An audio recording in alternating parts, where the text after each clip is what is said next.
Димаш сияқты ақын бол. Абай сияқты дана бол. Сүйінбай ақын сияқты сөзге шешен бол. Баян сияқты батыр бол. Әуен сияқты махаббатқа ата бол. Геннадий Головкин сияқты Қазақстанда әлемде. Келуде. Төле би сияқты сөзге шешен бол. Құралай қыз ұқсап әдемі бол. Әрдайым күлімдеп жүр. Жолыңыз әрқашан ашық болсын. Рахмет саған. Жарайсыңдар.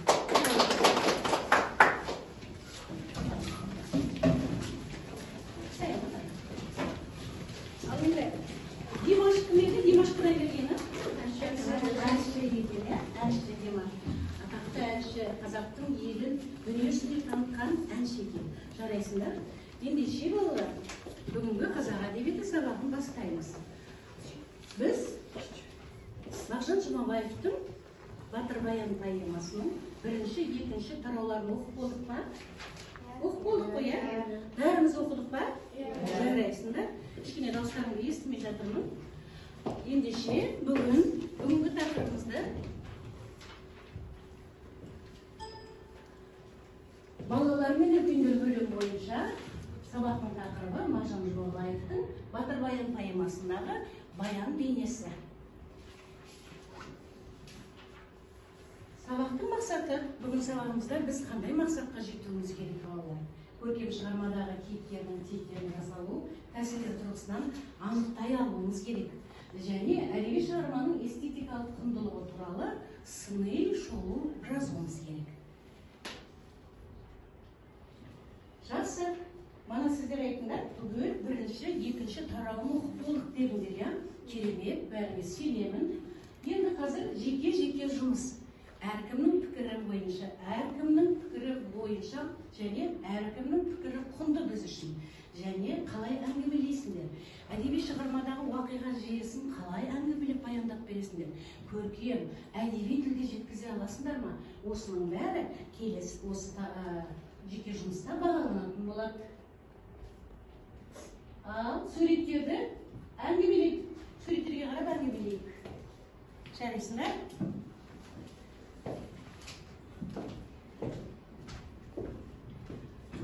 Мына суретке кім бейнеленген? Баян. Қол көтеріп жауап берсек жақсы болады. Жеке жұмыс деп айтыла кетті ғой мана. Кәне, кім жылдам? Батыр баян. Батыр баян екен, иә? Солай ма? Жоқ, кім айтады тағы? Кім екен бұл? Абылайхан. Абылайханды білеміз. Кәне Абылайхан туралы айтып берші кішкене әңгімелеші бізге. Кім ол? Абылайхан ол хан. Батыр баянның елдің ханы. Және де Жақсы, қосымша айтатындар бар ма? Керемет. Абылайхан қазақ ханының ханы үш биді басы қосқан 300-дің дейді. Дұрыс, керемет ақпарат. Тағы бір ма қосарым?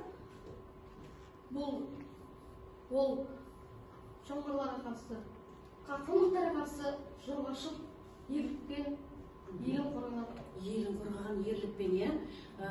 Жарайсың, батырлардың басын біріктірген, 300-дің басын біріктірген хан дейміз. Жарайсыңдар. Мұнда кім бейнеленген екен осы ретте? Отырған жауап бермекші өтінем. Ұпай жинауға тырысайықшы. Жауап бергендердің бәрі не істейді? Әрқайсымыз бір кәмпиттен алып кетеміз ғой. Сіз толық тұрыңыз. Тағы. Ал келіп алып кетелерге болады жауап бергендер. Тағы. Мына суретте кім бейнеленген? Керемет. Батыр баян. Иә, Батыр баян білеміз бе? Кім ол? Ол дейтін Абылайхан оны екінші құйрығы санаған. Санады.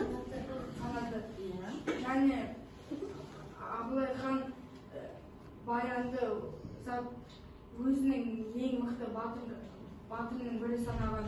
Жарайсың, керемет. Тағы қосарларыңыз бар ма? Батыр баян туралы. Кімдермен соғысқан екен ол? Жарайсың, алалы. Жауап бергендердің бәрі кәмпиттерді ала беруге болады. Ана стақандарыңызға салыңыздар. Ал, жақсы. Әрі қарай еттік. Мына суретте не бейнеленген? Қандай уақиға бейнеленген? қалмақтар мен қазақтардың соғысы. Соғысы, жарайсың. сол жердегі соғыс қалмақтары. Жақсы. Кім соғысты бұл жерде? Баян. Батыр Баян, иә? Батыр Баян. Керемет. Ала бересің байларыңды ана жерде кәмпитпен. Және керемет екен. Жақсы. Әрі қарай кеттік. Мына жерде қандай оқиға бейнеленген? Ал жаным. Бұл жерде Батыр Баян Ана соғысты ғой, иә? соғысты жеңіп, қалмақтардың бір сұлу қызын, қалмақтың жоңғарының бір сұлу қызын алып кеткен. Алып келеді, иә, елге. Жарайсың да? Ал қосымша бар ма айтарлары? Кімде бар? Ол қыз кім еді? Ол қыздың Ала береміз. есімі Құралай, жасы 14-те. Керемет. Мына қыздың есімі алып келе жатқан, ол жылап алып келе жатқан қыздың аты Құралай дейді. Жасы 14-те екен. Ала ғой. Әрі қарай уақиға. Мына нені білдіреді? Баян Батыр Құралайды өзінің қазақ еліне әкеліп, Әкеле жатқан құнды білдіреді, иә? Дұрыс тұтқындар. Алып келе жатыр. Әрі қарай тағы қандай уақиға бар? Одан кейін не болды? Одан кейін? Мына сурет нені бейнелейді? Жаным-ай? Баян мен Құралайдың бір-біріне махаббат сезімін білдіру. Бір-біріне махаббат сезімінің оянып, бір-біріне сезім білдіруі керемет. Алып қосар бар ма тағы? Кімге бар? Әне? Жақсы. Ендеше әрі қарай. Содан кейін не болды екен? Мына сурет не бейнелейді? Ең әңгімелеп тұр. Әне? Ахмет. Бұл суретте Баян мен Құралай қалмақтардың еліне қашып бара жатыр. Қалмақтың еліне қашып бара жатыр дейді, иә? Жақсы. Тағы? Құралай Баянға мен Баян аған алып кетіп бара жатқан кезде шешем бір сұрақтағы бір кететін болса мен алдынан өтіп кет деген сол үшін түнде 2 жігіт атты алып қашып барып Жарайсың. Көрдіңдер ме? Еліне қашып бара жатыр дейді. Құралайдың бір ауыз сөзін қимай дейді. Өйткені еліме бару керек еді. Ата-анамның батасын алу керек. Саған деген сезімнің шынайы, бірақ әуелі ата-анамның батасын алайын деген екен. Керемет. Әрі қарай уақиға қалай болды екен есімізге түсіре отырайық. Енді мына жерде қандай?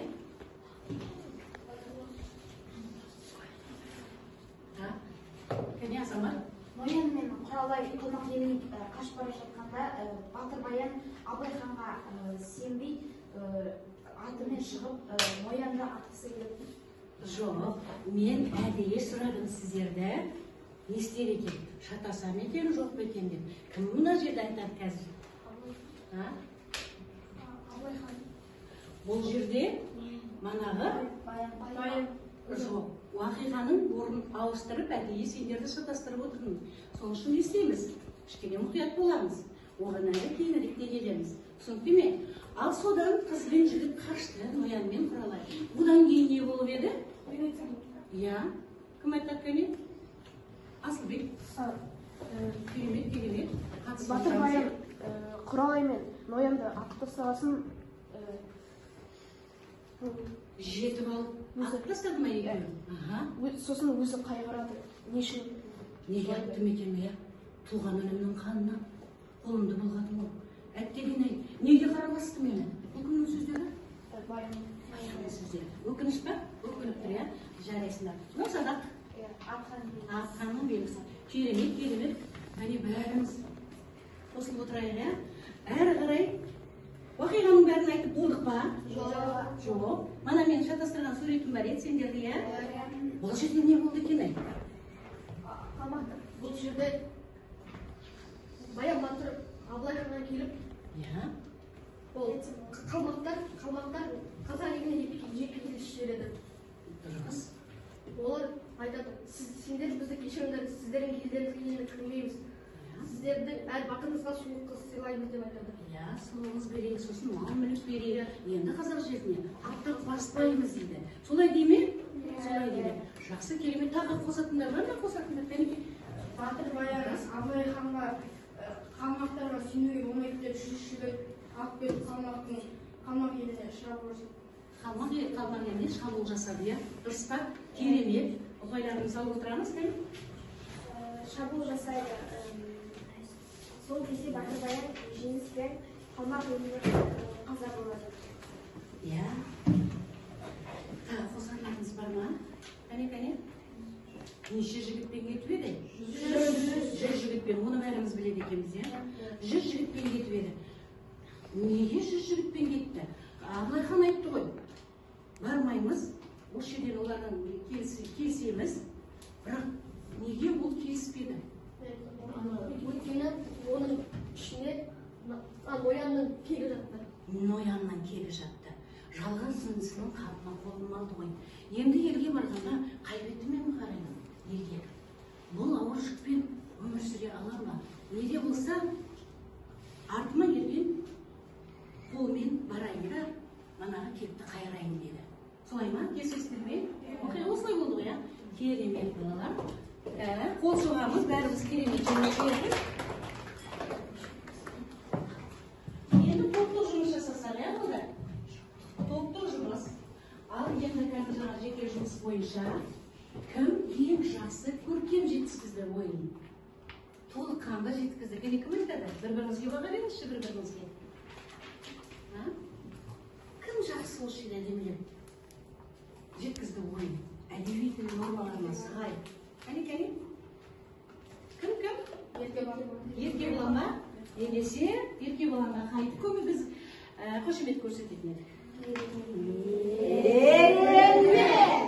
Жарайсыңдар. Тағы да кім болды? Болды ғой, бірақ оқушы емес қой. Bir шама оқушылар болды ғой. Кәне? Жанымайға. Керемет! Жылдам. Тағы? Ақниет. Керемет! Тағы? Мына жақтан да болды ғой. Кәне?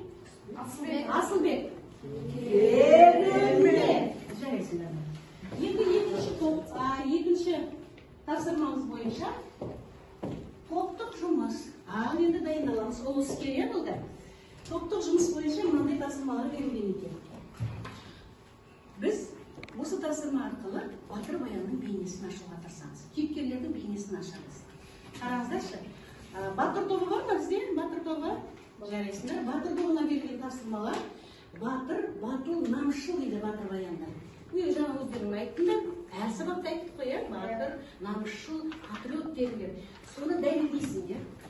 Қалай дәлелдейсіңдер? Шығармалардан өзіңгілерді аласыңдар ма, жатқа оқисыңдар ма, есте қалған ақпараттарды айтасыңдар ма, ол өздерінің жүргізеді. Ал енді содан кейін маған ұнаған әрекеті. Маған ұнаған әрекеті баянның. Осы ұнаған әрекеттері көп қой, ұнамағанға жер болсын деген. Әрі қарай намыс тобына тапсырмалар ноянның бейнесін ашасыңдар. Солай емес пе? Сосын ұнаған әрекеттері және ұнамаған әрекеттерін жазасыңдар. Әрі қарай патриот тобына тапсырма. Бұл жерде құралайдың бейнесін ашасыңдар. Құралайдың бейнесі маған ұнаған әрекеттері және маған ұнамаған әрекеттері. Бар ма? Бейнесін ашасыңдар. Дәлелдер келтіресіңдер. Ал енді дескриптивға кейіпкерлердің бейнесін анықтайсыңдар. Бір ұпай. Және дескриптивге міндетті түрде назар аударуыңыз керек. Және шығармадан дәлелдер келтіресіңдер. Бір ұпай. Кейіпкерлердің ұнаған тұстарына бір ұпай. Және кейіпкерлердің ұнамаған тұстарына бір ұпай. Ал іске сәтті. Түсінбеген сұрақтарыңызға сұрауыңызға болады.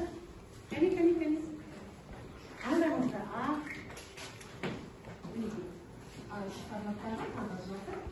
Бұдан бейнелеңдер. Жазыңдар, көрсетіңдер, сызыңдар. Керемет.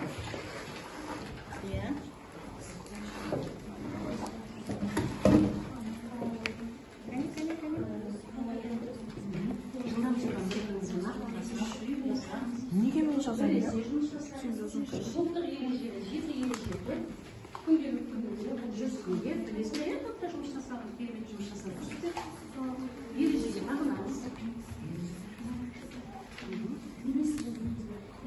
Бәрінен өзің қалай бейнесін ашасың, солай сурет саласың ба, сөзбен бе, өзінділігімен бе, жоқ өткен есте қалған ақпараттарды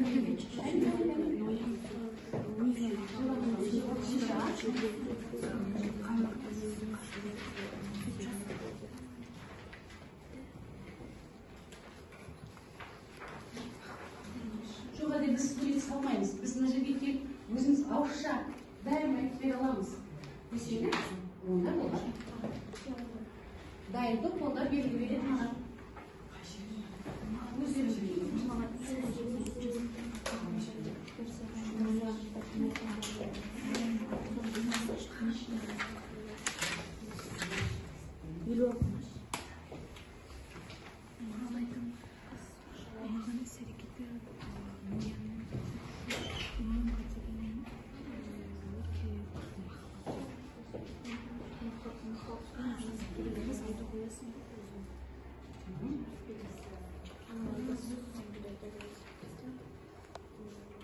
Бізде уақыт аз.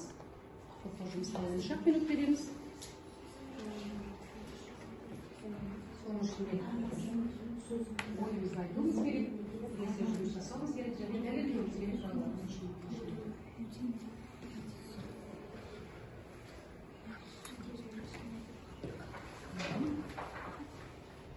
Шадан керемет.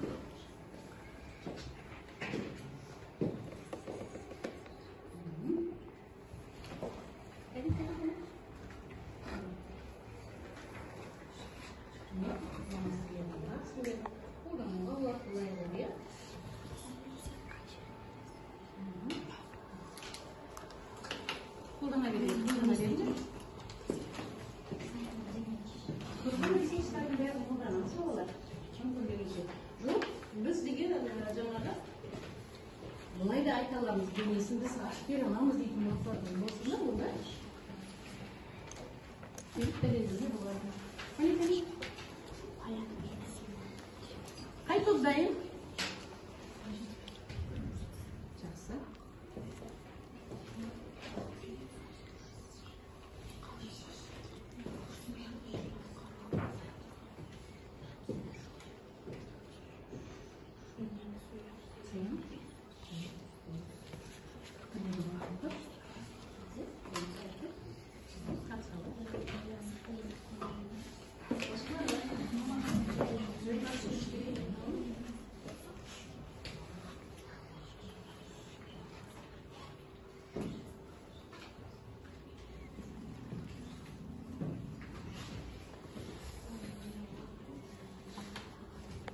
Мастерлерді тұрған ресурстардың бәрін қолдануға болады, оқушылар.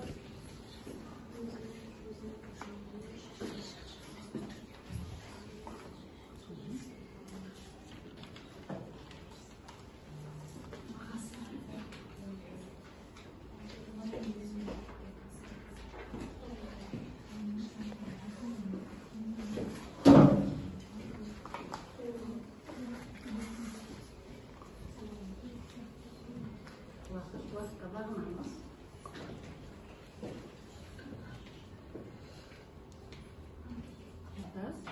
Бейнесін қарап отырсың ба? Дәлелдер іздеп отырсың ба? Жарайсың. Хрестоматиядан дәлелдер іздеп отыр.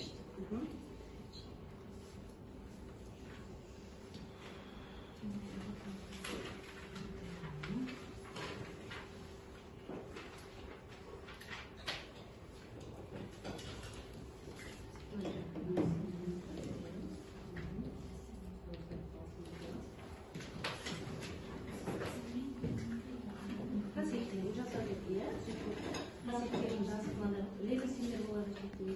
Жарайсың ба?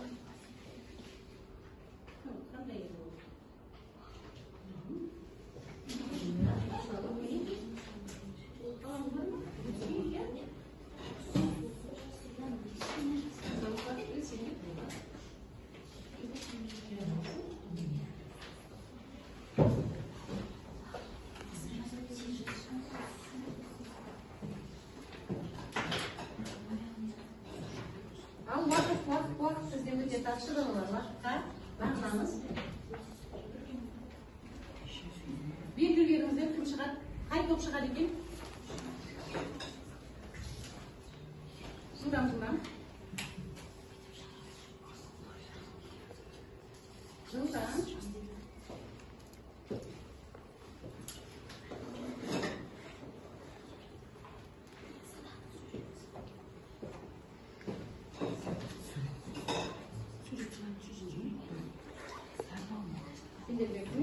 Оянда? Қалай ма?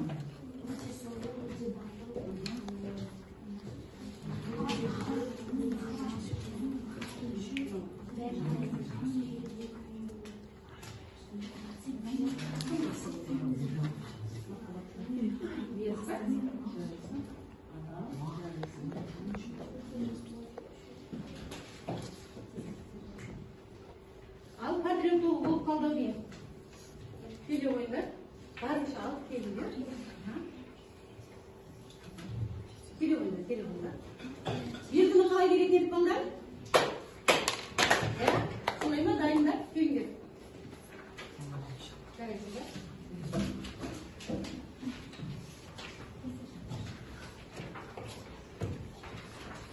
Мен көмектесейін.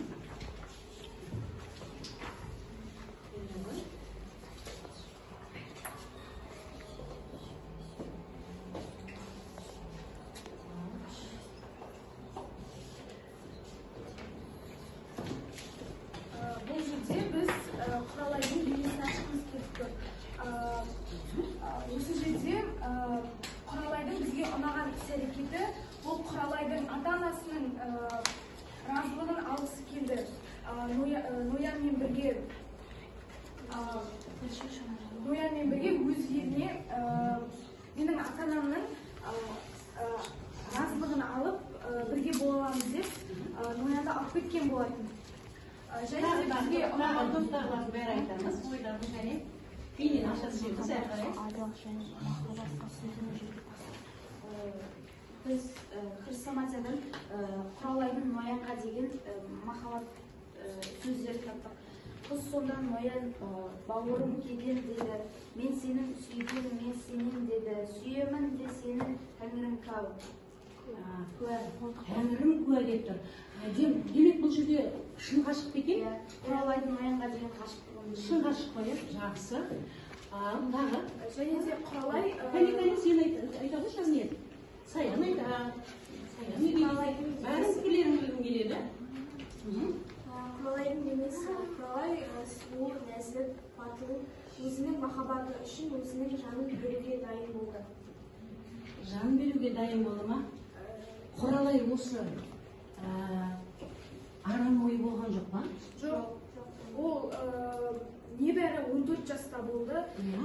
Ол Сол елге батырды алып бара жатыр ау, батырдың ісін арам ойы болмады ма екен деп сіздерге солай пікір болып қалыптаспады ма? Оны қалай дәлелдей аласыңдар? Менде сондай пікір туындап тұр. Ноянды алдап алып бара жатқан шығар еліне. Біз фильм қарадық. Бұл фильмде Ал тұра тұрыңыз, бұдан қараңыз. Мен сендерге қазір көрсетейін, қашып бара жатыр, иә? Қараңызшы. Аян, қайда қашып барасың? Айт, қайтаймын? Жаңғардың қызымен жауға қашып барасың ғой.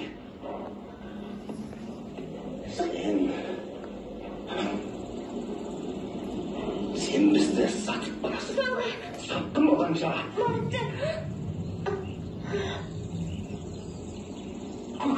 Өлгенің артық.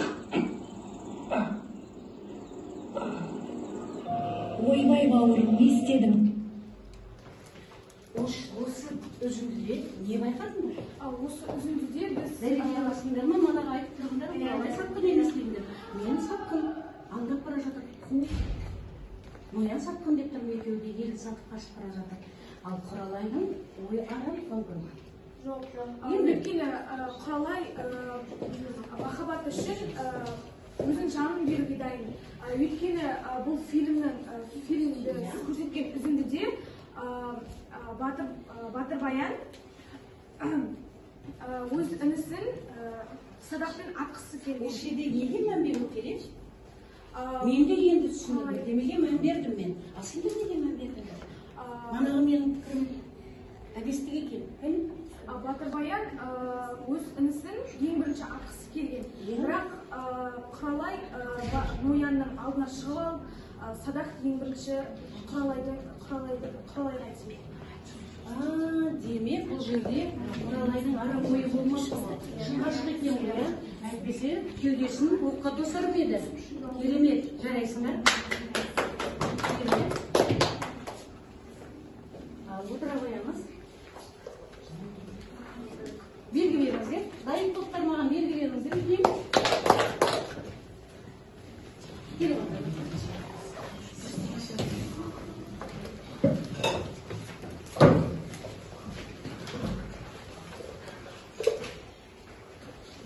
Қалған топтарда тыңдап отырамыз. Іс-әрекетті тоқтатамыздар. Топтарды тыңдаймыздар. Топтардың жауабын. Топ басшылары. Айта-беріңіз тоқтар. Ноян 15 жаста болған. Себебі ол Құралайды қатты жақсы көрді. Мана танымай тұға Ноян бір-бірінен қашып қойды. Біз осы жерден, мына жерден ауыл болады өйткені. Билеген асау жүріп, қайнаған келгенде Ақсуды бір қаруынан Ноянның жүрегі ұшқын туған. Осы жерден бір-бірінен қашып болған. Бір-бірінен ғашық болу деген бар ма өмірде? Сенесіңдер ме? Болады ya, бір-бірінен құлай ғашық болу деген өмірде бар екен. Жарайсыңдар. Мына жерде мен көрейінші кәне. Баянның інісі бар 15 жаста, бөрінің бөлтірігі балам Ноян дейді. А неге күшіктің бөлтірігі емес? Неге бөрінің бөлтірігі? Себебі ол бөрі дегені ол қасқыр. Қасқырлар мықты болады. Ал Ноян да ағасы сияқты, Батыр Баян сияқты, ол да Күші білегіне мықты деген сөз. Жарайсың. Күші білегіне мықты дейді. Тағы, Ноянның бейнесін аша түсейікші тағы. Ал Ноян сатқын ба? Меніңше сатқын сияқты. Өйткені елді тастап қалмақ қызмет, ел асып қалмақтың елін бет алды. Қалай ойлайсың? Жоқ, ол сатқын емес. Себебі ол Құралайға шын ғашық болған. Солай ма? Солай болған, өйткені ол қашып болмаса, оның айтқан тыңдамай бірден үйленіп кететін. Және ол жасы нешеде? 15-те. Ол елге барғанда қандай жағдай болатынын ойлай алды ма? Жоқ. Ойламады, алдына не болатынын ойлаған жоқ. Жақсы. Ал енді осы жерде мен сендерге бір сұрақ қояйыншы. Ноянның іс-әрекеті қазақ қалмақ қызымен қашуы ағаттық па? Жоқ, сатқындық па? Себебі ол Батыр ескерту керек. Егер Батыр Баянға айтқанда қандай жағдай болар еді? Өйткені Баян оны қасына жауынгерлерін жіберіп жүреді. Қалай болар еді? Батыр Баянға айтқанда не деп айту керек еді? Мүмкін ақылдасу керек пе, керек емес пе? Жоқ, қашқан дұрыс болды ма? Ақылдасу керек. Өйткені ол ақылдасқанда Батыр Баян жіберіп, сол Ноянмен бірге барып қайтуына болады еді. Барып қайтатын бет қалмақтың еліне. Өз кеше ғана сол елді шауып кетті ғой. Қалай барады? Оларға кенеттен Ноянға шабуыл жасайды. Не істеуге болады деді? Егер айтса ағасына, Ағатай, кешіріңіз, мен осы қалмақ қызына көңілім ауды. Сіздің алып келгеніңізді білемін. Дегенде мүмкін не істер еді? Екі бозбалаға да түсіндіретін еді. Жас қыз балаға да еліңе барма. Еліңе барсаң, сені кеше мен шауып кеттім, мен оның екеуіңді не істеу мүмкін? Інімді өлтіру мүмкін, сен ғашығынан айыру мүмкін. Ал сондықтан не істеу керек еді? Оған Баянмен ақылдасып, Баянның өзі қалай айту керек деп ойлайсыңдар ма? Жарайсыңдар. Тұра берсін. Дайын топтар бар ма? Топ басшысы сен сайларыңызды береді. Қалай айтады, тақтары шыққанда қалай тұра берсін. Ана сабаққа қалай қатысың? Бәрін қайларын сала бер. Қатыстарына. Кәмпеттерін. Жылдан уақытымызды.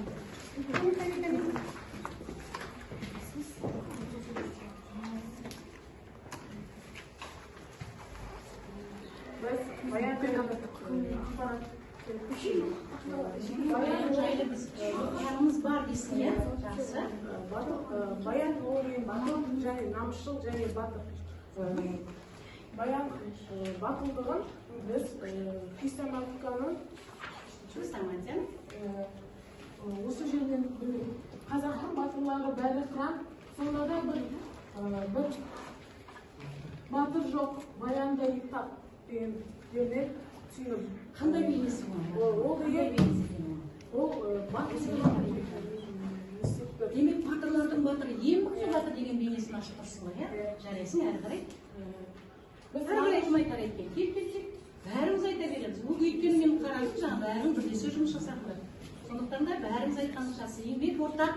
Солай емес пе? Еңбек ортақ.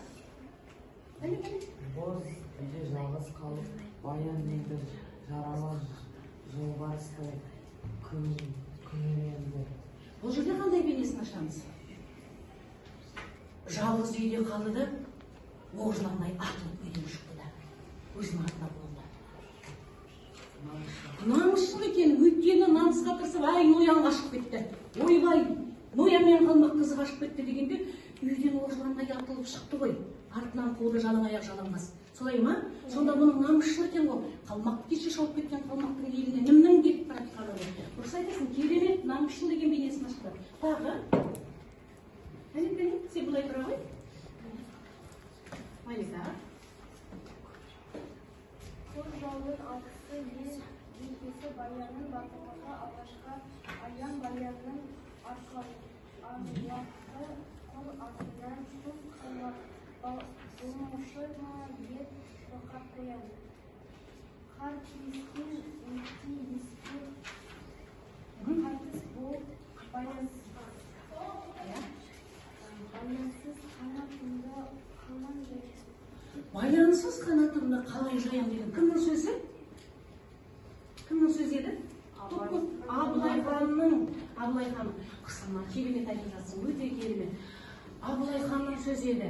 Демек, Абылай ханның қанаты дегендер. Демек, ол ең мықты батыр болғаны ғой, жарайсыңдар. Намысшыл екенін айттыңдар, батыр екенін айттыңдар. Тағы қандай дәлелдеуіңіз керек еді сендерге? Батыл деген бар еді. Бейнесін ашыңызшы. Неге батыл бұл? Батылдығын қайдан көрдіңіз деп? Дәлелдеңізші. Мен батылдығын Абылайға жоңғарлардан кеңесшілер келген кезде Абылай елшілер келді. Елшілер келген кезде олар Абылай тұрып кім пікір айта алады? Егер пікір алатындар болса айтыңдар дегенде баян сұрап Абылай жоңғарлар біздің неше рет алдамақ деп қанша рет жоңғарлар алдаған жоқ деп. Біз мына жолы да сөзіне сенбейміз. Сөйтіп, ол 100 қолмен барып жоңғарларға қарсы шығады. Қарсы шықты. Абылай ханға ешқандай адам болсын, немесе қолбасшы болсын, батыр болсын, қайырып сөз айта алмаған. Бұл жерде батылдығы жоқ. Алдаяр. Бізді қалмақ осы кезге дейін алдап келді. Қалмақтың сөзіне сенуге болмайды. Не оларды бір жолата құрту керек деп, не жемілу керек деп. Солай ма? Жарайсыңдар. Оның батыл екенін осы жерде бейнесін ашты ма? Керемет. Өте жақсы, жарайсыңдар. Ол жағын христианикадан 60-інші бетте айтылған. Салады мына сөзі хан Абылай би батыр қасындағы көк қыранда салса да алдыменен өз айтады, түспек біз тірі болсақ алданғанға. Күні ертең не бергенін жолдан алып, қалғанын алшысақ, қолдан арғы таңда.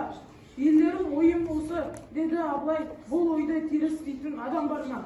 Абылай қалса істің жайын, би батыр теріс демей, Абылайын қалың топ тырыс болып тұрған шақта дегендей ерік елдер біздер дайын.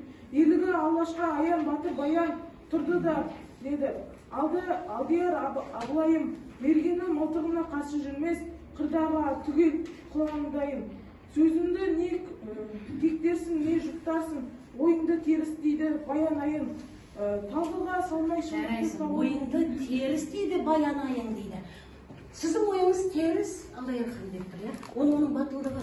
кез келген қолбасшының қолынан ол ақылдық жете бермейді жігер, иә. Жарайсың, керемет. Енді қараңдар, менің ойымша Батыр Баян қатал, мейірімсіз. Мен солай ойлаймын. А сіздер ше? Өйткені Қатал деп ойлайсыздар ма? батырға қаталдық ол жарасады. Ал ол егер жұмсақ әрі қатал болмаса, ол деген батырлыққа қатты жараспайды деп ойлаймын. Ал мен ойлаймын. Ол Сылмай айта береміз. ол мұнда аямаса жауларды аяса жауларды аяса қалмақтар оларды аямай өлтіреді. Әрине өлтіретін еді, иә. Демек, қаталдық керек пе екен? Онда сендер Баян жақтап тұрсыңдар, қаталдық керек дейді. Онда менің ойым, мен пікірімнен қайттым, қаталдық керек екен ғой. Қатал болмаса, соғыста не істемейсің? Жеңіске жете алмайсың. Онда сені жеңіп кетеді. Ал мен оны мейірімсіздер едім. Өйткені қалмақ қызының еркінен тыс өз еліне алып келді ғой. Оны қалай қорғайсыңдар? Баянды жақсы деп жатсыңдар, иә? Ал енді мен осы жерде Баянды дұрыс емес іс-әрекеті деймін. Жоқ, өйткені бұл деген құралайды алып кетеді, бірақ жоғарылардың батырлары да тоже біздің Тоже демейміз. Сол сияқты біздің батырлар да жоңғарлардың әдемі қыздарын алып кетеді, құлдыққа алады және. Оны арқылы тұрсың онда. Демек, жоңғарлар да біздің елге келіп шабуыл жасап, қалмақтар келді де сұлуларымызды олжалап кетті де, мал-мүліктерімізді алып кетті, батырларымызды қырып кетті. Ал енді қазақтар да солай жасап тұр ғой. Демек, бұл жерде сұлуды олжалау, және мал-мүліктерді алу, ол соғыстың үрдісі екен ғой. Солай дәлелдеп тұрса, керемет.